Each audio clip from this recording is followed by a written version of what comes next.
નવસારીના વાંસદામાં ઉપસળ ગામે દીપડી પાંજરે પુરાય। નિશાળ ફળિયા વિસ્તારમાં વહેલી સવારે દીપડીએ પાંજરે પૂરવામાં મળી સફળતા। વાંસદામાં એક અઠવાડિયામાં દીપડીએ 2 બાળકીઓ પર કર્યો હતો હુમલો। માનવ પક્ષીને પકડવા વન વિભાગની 17 ટીમો કામે લાગી છે। આધુનિક ઉપકરણોની મદદથી દીપડીને પકડી પાડવામાં આવી। અમરેલી રાજુલાના જાફરાબાદ વિસ્તારમાં સિંહોની અવરજવર વધી છે। ભાવનગર સોમનાથ નેશનલ હાઈવે પર 2 સિંહ જોવા મળ્યા। કાગબદર ગામ અને રાજુલાના કોટડી ગામ સિંહો આવતા ત્યાં સીસીટીવીમાં કેદ થયા।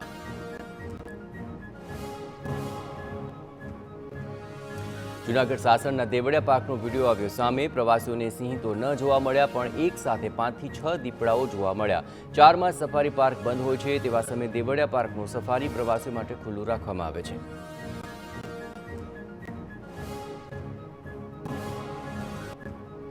નવસારીમાં આરક સિસોદરા ગામે દીપડો પાંજરે પૂરાયો। અહીંના રાણોદરા ફળિયામાં મૂકેલા પાંજરામાં શિકારની લાલચે આવેલો દીપડો પૂરવામાં મળી સફળતા। ગામમાં પાલતુ પશુઓને છેલ્લા કેટલાક દિવસથી બનાવી રહ્યો હતો શિકાર। અંદાજે 3 વર્ષનો દીપડો પાંજરે પૂરાતા ગ્રામજનોને મેળવી રાહત। ગીર સોમનાથમાં જોખમી ધોધ નજીક રીલ્સ બનાવતા અભિનેત્રી સામે કાર્યવાહી। રીલ સોશિયલ મીડિયામાં વાયરલ થતા જીલ જોશી સામે નોંધાયો ગુનો। અભિનેત્રીએ જામવાડા જંગલ પાસે જમજીરના ધોધ નજીક બનાવી હતી રીલ।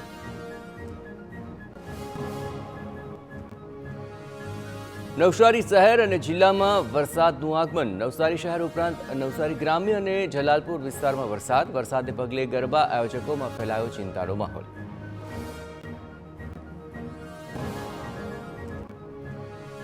દક્ષિણ ગુજરાતના ખેડૂતો માટે સારા સમાચાર। તાપીનો ઉકાઈ ડેમ સંપૂર્ણ ભરાયો। ડેમની જળ સપાટી પહોંચી 345 ફૂટે। સારા વરસાદને કારણે ડેમમાં ભરપૂર પાણીની આવક। ડેમ સંપૂર્ણ ભરાતા અનેક જિલ્લાના ખેડૂતોને મળશે લાભ।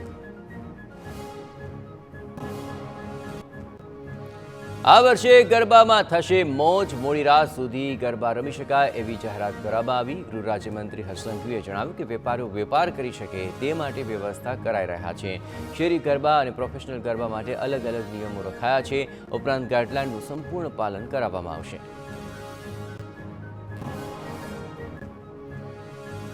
નવરાત્રિમાં પોલીસની તીસરી આંખ દ્વારા સતત ચાંપતી નજર રખાશે। ટેકનોલોજીના ઉપયોગથી પોલીસ કરશે monitoring. 10,000 body Warne camera, 7,200 CCTV camera તેમજ 19થી વધુ ડ્રોન કેમેરા કાર્યરત રહેશે। શંકાસ્પદ વાહનો પર પોલીસની નજરથી નહીં રહેબાકાત ગાઈડલાઈન અંગે પણ રખાશે ધ્યાન। નવરાત્રિ અંગે પ્રવક્તા મંત્રી ઋષિકેશ પટેલનું નિવેદન। આયોજકોએ ફરજિયાત મેડિકલ સુવિધા લેવાની રહેશે। અહીં એમ્યુઝમેન્ટ માટે નિઃશુલ્ક માટે કહેવામાં આવ્યું છે। CHC અને પ્રાથમિક આરોગ્ય કેન્દ્ર પણ કાર્યરત રહેશે। નવરાત્રિને લઈને રાજ્ય સરકારના આરોગ્ય વિભાગનો મહત્વપૂર્ણ નિર્ણય। ખેલૈયાઓને સ્વાસ્થ્યને લગતી તકલીફ થાય તો તાત્કાલિક સારવાર મળી રહે તેવી સુવિધા ઊભી કરાશે। રાજ્યના મોટા શહેરોમાં અને મોટી નગરપાલિકામાં મેડિકલ ટીમ સ્ટેન્ડ બાય રહેશે।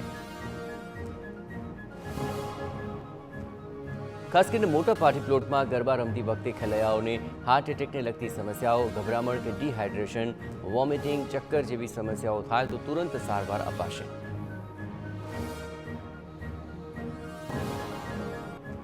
પાર્ટી પ્લોટ ખાતે મેડિકલ ટીમ કરાશે તૈનાત। તદુપરાંત એમ્બ્યુલન્સ પણ સ્ટેન્ડ બાય રખાશે।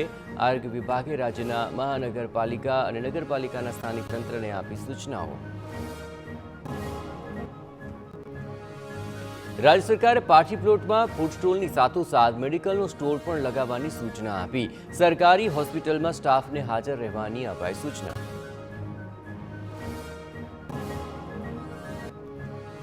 વડોદરાનું નવલખી ગરબા મેદાન ખેલૈયાઓ માટે કરાયું તૈયાર। 2 દિવસ પહેલા ભારે વરસાદથી મેદાન તળાવમાં ફેરવાયું હતું। માત્ર 2 દિવસમાં આયોજકોએ મેદાન તૈયાર કરી દીધું। મેદાનમાંથી પાણીના નિકાલ માટે 20 બોરવેલ, નીક અને ટેમ્પરરી કાંસ બનાવી।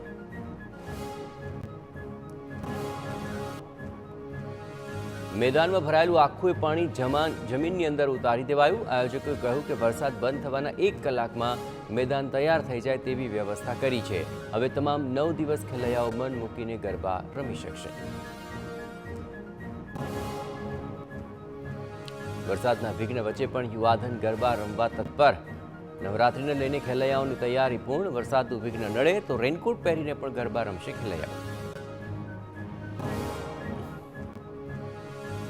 યાત્રાધામ ચોટીલામાં નવરાત્રી દરમિયાન મંદિરની આરતીના સમયમાં ફેરફાર. ચામુંડા ડુંગરના પ્રવેશ દ્વાર સમયે 4:30 વાગે ખુલી જશે સવારે, તેમજ મંગળા આરતી સવારે 5 વાગે થશે. નવરાત્રી દરમિયાન સાંજની આરતીના ટાઈમમાં નથી કરાયો કોઈ પણ ફેરફાર. 10 ઓક્ટોબરે હવનાષ્ટમીના રોજ ડુંગર પર હવન યોજાશે, જેમાં સાંજે 4 કલાકે બીડું હોમાશે. યાત્રાધામ પાવાગઢમાં ભક્તોનું ઘોડાપૂર. ધુમ્મસ ભર્યા વાતાવરણમાં ભક્તોએ કર્યા માતાજીના દર્શન. આસો નવરાત્રી અંગે પોલીસનો ચુસ્ત બંદોબસ્ત. માતાજીના જયઘોષથી ગુંજી ઉઠ્યું મંદિર પરિસર. મુખ્યપ્રધાનને મળતી ભેટ સોગાદોના વેચાણ માટે ઓનલાઈન પોર્ટલ લોન્ચ કરાયું. દેશના કોઈ પણ ખૂણે વસતા લોકો પોર્ટલનો લાભ લઈને તોશાખાનાની ભેટ સોગાદ ઈ-ઓક્શનથી ઓનલાઈન ખરીદી શકશે. ભેટ સોગાદનું વેચાણ કરીને તેમાંથી મળતી આવકનો ઉપયોગ કન્યા કેળવણી હેતુ માટે કરાશે.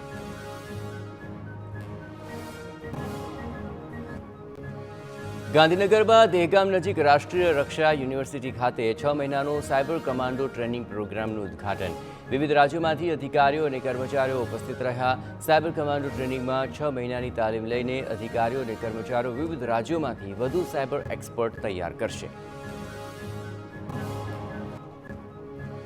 નવરાત્રી દરમિયાન જાહેર થઈ શકે છે રાજ્ય સરકારનું રાહત પેકેજ.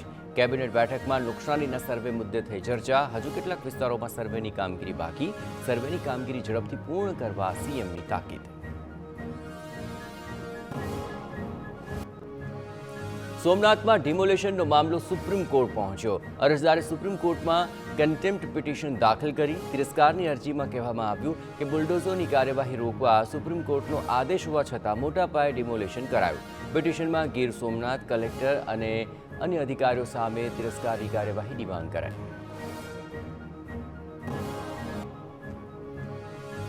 સોમનાથમાં થયેલા ડિમોલેશનને પડકારતી અરજી પર હાઈકોર્ટમાં ચુકાદો અનામત. સુનાવણીમાં અરજદારે યથાવત સ્થિતિ જાળવી રાખવા માટે કોર્ટને વિનંતી કરી. રાજ્ય સરકારે યથાવત સ્થિતિ જાળવી રાખવાની માંગણીનો કર્યો વિરોધ. ડિમોલેશનની કામગીરી પૂર્ણ થઈ ચૂકી હોવાની સરકારની રજૂઆત. સોમનાથમાં ડિમોલેશન મામલે ગૃહ રાજ્યપ્રધાન હર્ષ સંઘવીનું મોટું નિવેદન. કહ્યું કે સરકારે તમામ નિયમોનું પાલન કરીને ડિમોલેશન કર્યું છે. કોર્ટમાં મેટર ચાલુ હોવાથી વધુ કહી શકાય નહીં.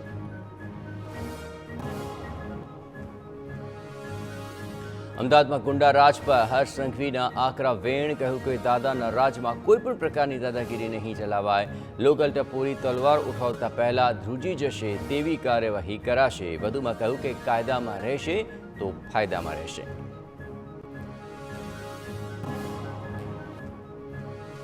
સોમનાથમાં દબાણો હટાવવા મુદ્દે એઆઈએમઆઈએમના અસદુદ્દીન ઓવૈસીએ સરકારની કામગીરી પર ઉઠાવ્યા સવાલ. ધ્વસ્ત કરાયેલી ઇમારતો રક્ષિત હોવાનો ઓવૈસીનો દાવો. તોડી પડાયેલી પ્રાચીન ઇમારતોની તસવીર ઓવૈસીએ પોસ્ટ કરી. દરગાહ અને રક્ષિત સ્મારકોને દબાણ જણાવી તોડાવી દેવાય. ભાવનગરના ઘોઘા રોડ પરથી ઝડપાય નશીલી સિરપ. કૈલાસ સોસાયટીમાં એસઓજીનું ઓપરેશન. નશાકારક સિરપની 919 બોટલ સાથે એકની ધરપકડ. નશીલી સિરપ મુદ્દે એસઓજીએ હાથ ધરી વધુ તપાસ. રાજકોટમાં પ્રસૂતાની ડિલિવરી લોબીમાં કરવા મામલે હોસ્પિટલના સુપ્રિન્ટેન્ડન્ટ નરેન્દ્રસિંહ ઝાલાનું નિવેદન. આ મહિલા વોર્ડમાં એડમિટ હતા, પરંતુ ત્યાંથી બહાર નીકળી ગયા હતા. 2 થી 3 મિનિટમાં તેઓને પીડા ઉપડી અને ડિલિવરી થઈ. જોકે આવી ઘટના ફરી ન બને તે માટે તપાસ કરાશે. પદ્મકુંવરબા હોસ્પિટલમાં જાહેર સ્થળ પર ડિલિવરીની મામલે કોંગ્રેસ નેતા ડોક્ટર હેમાંગ વસાવડાનું નિવેદન. કહ્યું કે પ્રશાસનની કામગીરીને કારણે બેદરકારી રહી. આ ઘટનાથી ગુજરાતના આરોગ્ય વિભાગને કાળી ટીલી લાગી. સમગ્ર મામલે આરોગ્ય પ્રધાન ઋષિકેશ પટેલની પ્રતિક્રિયા સામે આવી. કહ્યું કે પ્રસૂતા હોસ્પિટલમાં જ દાખલ હતા અને ત્યાંથી તેઓ બહાર ગયા હતા. પ્રસવ પીડા ઉપડતા તેમને હોસ્પિટલના બેડ સુધી લઈ જવાનો સમય ન મળ્યો. હોસ્પિટલના સ્ટાફે જ પરિસરમાં ડિલિવરી કરાવી.